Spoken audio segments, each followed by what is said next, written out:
It is estimated that by 2033, over half of America will suffer from obesity. That means that every 5 in 10 Americans in 2033 will be considered obese or overweight. To go along with that, obesity is considered a chronic disease, meaning it can lead to a multitude of health problems one may face later in their life. Now, there are many factors that have led to this recent surge of obesity in America. However, there are two very prominent and influential factors that have not only been researched for hours and hours by me, but other researchers and experts on the topic. These two main factors include food modification in America, as well as food marketing. Today, I will go over and go more in depth of food modification in America and how severely food has changed in recent decades.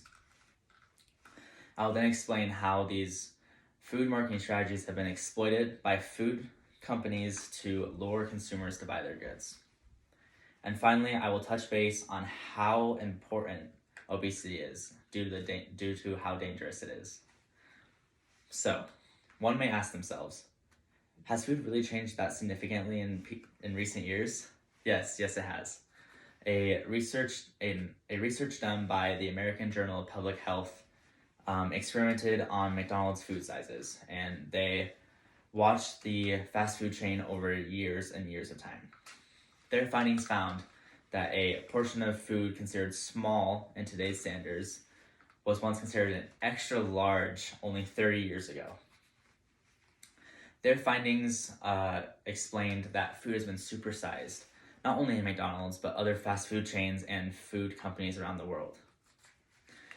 Along with how food has been supersized and grown in size, food quality has declined sharply in America. Food today is produced to be produced quickly and in large quantities, as well as food today is also intended to have a long storage life, so it lasts longer and does not rot as quickly. To accomplish this, many food producers add many additives to food goods and other products. These additives, usually chemical compounds, are synthetically produced. These synthetically produced compounds are unnatural to the human body, making it very hard for a person to metabolize these compounds and eventually break them down into nutrients. Because of this, these compounds will sit in one's body, ultimately affecting one's health. Along with how food has changed in America, food marketing strategies have also greatly changed. Many producer brands have exploited marketing strategies to lure consumers to buy their products. For example, TV commercials and advertisements.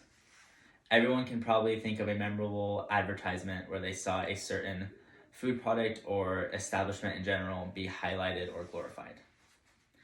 All these commercials have one thing in common, however. They all glorify an unhealthy, processed establishment or food. Along with TV, commercials, and advertisements, superstores also exploit marketing strategies. As we all know, superstores have an array and diverse selection of goods and food products. However, superstores will line their aisles at eyesight with the unhealthy processed foods. This means as one is walking down the aisle, they at first see these unhealthy options. To go along with this, superstores will place the healthy, more natural options in harder to reach places.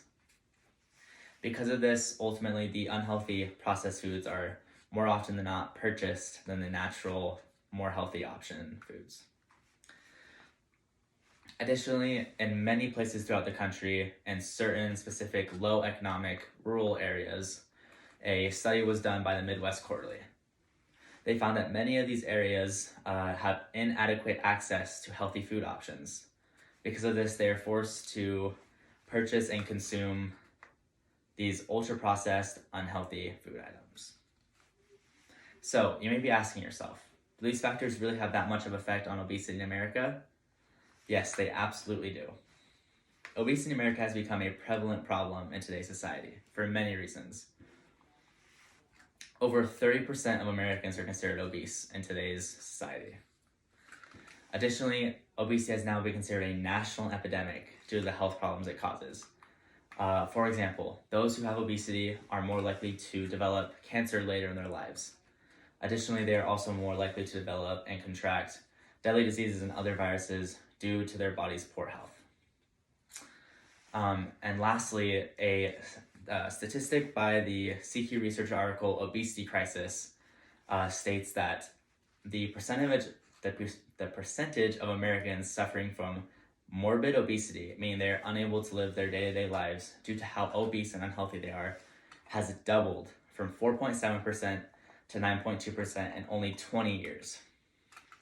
That increase of rate of morbidly obese people in only 20 years shows how important and deadly this obesity crisis truly is. And just like how obesity can bring many threats to end one's life, my speech must also come to an end. Today I went over how food has ultimately been modified throughout American history and supersized. I then announced that marketing strategies are ultimately luring customers to buy unhealthy and processed foods. And finally, I explained how prevalent and dangerous obesity truly is in American society today. As we leave for today, I want you to think about foods next time you go to the store. As you go to pick something up, think twice about it. Are they ultra processed and unhealthy? Probably. Think about it, because what you put into your body may save you later in life from deadly diseases and even developing cancer. Thank you.